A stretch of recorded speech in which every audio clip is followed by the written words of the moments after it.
राम राम दोस्तों, मैं आपका दोस्त संदीप आज आपके लिए एक नई वीडियो लेकर आया हूं। कृपया आप मेरी वीडियो को लाइक कीजिए, मेरी वीडियो को शेयर कीजिए और मेरे चैनल को सब्सक्राइब कीजिए। जिस किसी भाई ने भी अभी तक मेरा चैनल सब्सक्राइब नहीं किया है वह प्लीज़ मेरे चैनल को सब्सक्राइब करे और ऐसी ही वीडियो का आनंद उठाते रहे। आज मैं आप लोगों के लिए एक नया कंसेप्ट लेकर आया हूँ। आखिर कौन था मोहम्मद गौरी?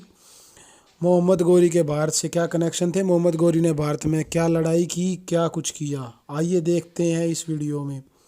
अब स्टार्ट करते हैं। मोहम्मद बिन कासिम के बाद महमूद गजनवी तथा उसके बाद महमूद गौरी ने भारत पर आक्रमण किया और कत्लेआम कर लूटपाट मचाई। भारत में तुर्क साम्राज्य का श्रेय मोहम्मद गौरी को दिया जाता है। मोहम्मद गौरी गजनी और हेरात के मध्य स्थित एक छोटे से पहाड़ी क्षेत्र गजनी के शासक था। महमूद गजनी यहाँ पर लूटपाट के उद्देश्य से आया था, परंतु महमूद गौरी भारत पर राज करने के उद्देश्य से आया था। महमूद गौरी का जन्म 1149 में घोर अफगानिस्तान में हुआ था। महमूद गौरी के 5 गुलाम थे: बख्तियार खिलजी, कुतुबुद्दीन ऐबक, अली मर्दान, कुतुब शाह, अलबोक्स। इनमें से मेन अली को बख्तियार खिलजी और कुतुबुद्दीन ऐबक थे। 12वीं सदी के बाद मध्य में गौरी वंश का उदय हुआ। गौर वंश की नींव अलाउद्दीन जहांसोज ने रखी थी। जहांसोज की मृत्यु के बाद उसके पुत्र सैफुद्दीन गौरी ने के सिंहासन पर बैठा था। गौरी साम्राज्य का आधार उत्तर पश्चिमी अफगानिस्तान था। प्रारंभ में गौर गजनी के अधीन था, परंतु बाद में यह अलग हो गया था और अलग गौरी साम्राज्य की स्थापना मोहम्मद गौरी ने की थी। मोहम्मद गौरी ससंबनी वंश का था।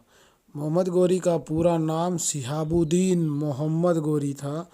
गयासुद्दीन मोहम्मद गौरी इसका बड़ा भाई था। गयासुद्दीन मोहम्मद गौरी ने 1163 ईस्वी में गौर को राजधानी बनाकर स्वतंत्र राज्य स्थापित करा था।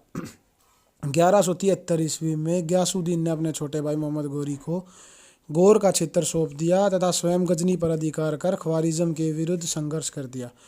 मोहम्मद गौरी ने भारत की ओर प्रस्थान कर दिया। मोहम्मद गौरी एक अफगान सेनापति था। यह एक महान विजेता था। यह एक महान सैन्य संचालक भी था।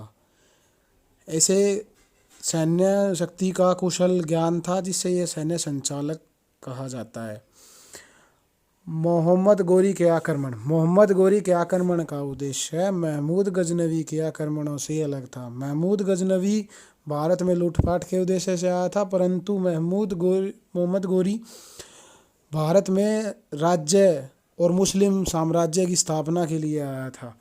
यह भारत में लूटपाट के साथ इस्लामी साम्राज्य के विस्तार का इच्छुक था, इसलिए यह तुर्क साम्राज्य का संस्थापक मोहम्मद गौरी को माना जाता है। मोहम्मद गौरी ने प्रथम आक्रमण 1175 ईस्वी में मुल्तान पर किया था। इस समय यहाँ पर शिया मत को मानने वाले करामाती शासन कर रहे थे। ये करामाती मुस्लिम बनने से पहले बौद्ध थे।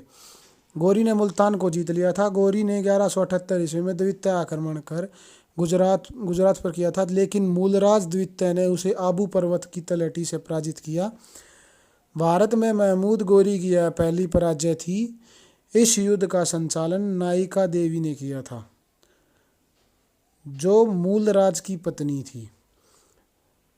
1178 की लड़ाई में मोहम्मद गौरी मूलराज द्वितीय से हार चुका था। इस युद्ध से सबक लेते हुए महमूद गौरी ने पहले संपूर्ण पंजाब पर अपना अधिकार कर भारत पर अधिकार करने के लिए प्रयास शुरू किए थे। इस युद्ध के पश्चात ही मोहम्मद गौरी ने यह सोचा था कि वह पूरे पंजाब पर अधिकार करके भारत पर अधिकार करने के प्रयास अधिकार करने की सोच रहा था। 1179 से 86 के बीच पंजाब को जीत लिया था। 1179 में सियालकोट पर अधिकार कर लिया था। 1186 ईस्वी तक गौरी ने लाहौर, सियालकोट तथा बठिंडा तबर हिंद को जीत लिया था। तबर हिंद पर पृथ्वीराज चौहान तृतीय का अधिकार था। तबर हिंद पृथ्वीराज चौहान का सीमावर्ती क्षेत्र था। गौरी ने इस पर अधिकार किया, जिस वजह से गौरी और चौहान के बीच युद्ध होना अवश्यंभावी हो गया था। अब कहते हैं तराइन का प्रथम युद्ध, जो बहुत ही फेमस युद्ध माना जाता है।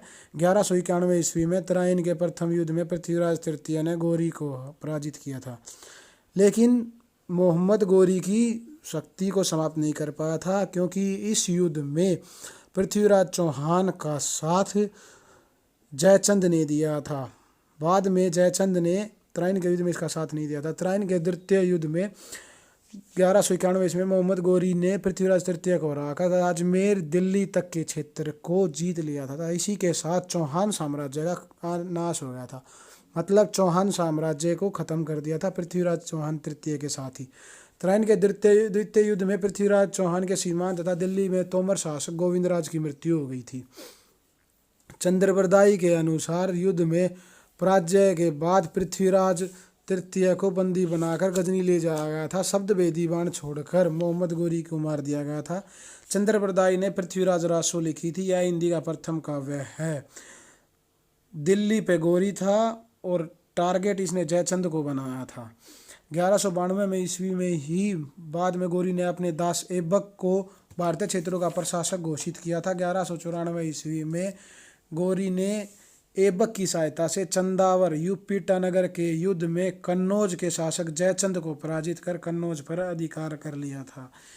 इस युद्ध को चंदावर का युद्ध भी कहा जाता है और गोरी ने वापस गजनी जाने का फैसला लिया था। गोरी के 3 और दास थे, परंतु प्रमुख ऐबक और यही थे, बख्तियार खिलजी। 1194 ईस्वी के बाद गोरी के 2 सेनापति कुतुबुद्दीन ऐबक तथा बख्तियार खिलजी ने भारतीय क्षेत्रों को जीतना प्रारंभ किया। बख्तियार खिलजी ने बिहार तथा बंगाल का पश्चिमी क्षेत्र सैन्य शासक लक्ष्मण से जीता। इसी दौरान उसने नालंदा विश्वविद्यालय, विक्रमशिला, ओदंती विश्वविद्यालय को नष्ट कर दिया था। प्राचीन भारत का सबसे फेमस विश्वविद्यालय नालंदा विश्वविद्यालय था। इसमें ऐसे ग्रंथ रखे हुए थे जिसमें भारत का वर्णन मिलता है। इसने इन विद्यालय को नष्ट करके इसके अंदर रखे ग्रंथों को जला दिया था। मोहम्मद गोरी की मृत्यु 1206 ईस्वी में पंजाब के खोखर जाटों के विरुद्ध विद्रोह को दबाने के लिए भारत पर अंतिम आक्रमण किया था। इसी अभियान के दौरान दैमक के पास गोरी की हत्या कर दी गई थी। गोरी इस समय सिंधु नदी के किनारे नमाज पढ़ रहा था, परंतु यह खोखर जाटों का जो गुस्सा था वह मोहम्मद गजनवी के कारण था, क्योंकि उसने 1027 ईस्वी में 50,000 खोखर जाटों की हत्या कर दी थी। गोरी ने अपनी मृत्यु से पूर्व ही अपने दासों को अपना उत्तराधिकारी नियुक्त कर दिया था। कुतुबुद्दीन ऐबक भारतीय क्षेत्र का ऐबक ने दिल्ली को इस्लामी साम्राज्य का केंद्र बनाया था। ताजुद्दीन इल्दौज गजनी क्षेत्र, नसीरुद्दीन कुबाचा उच्च तथा सिंधु पाकिस्तान। कुतुबुद्दीन ऐबक ने बख्तियार खिलजी को मार दिया था और उसके बाद दिल्ली पर नए गुलाम वंश, दास वंश या मामूलक वंश की स्थापना की थी। और मामूलक वंश, गुलाम वंश, दास वंश या दिल्ली सल्तनत के स्टार्टिंग का मुख्य श्रेय भी कुतुबुद्दीन ऐबक को जाता है, जिसका समय काल होगा 1206 से लेकर 1210, जिसे हम अगले लेक्चर में पढ़ेंगे।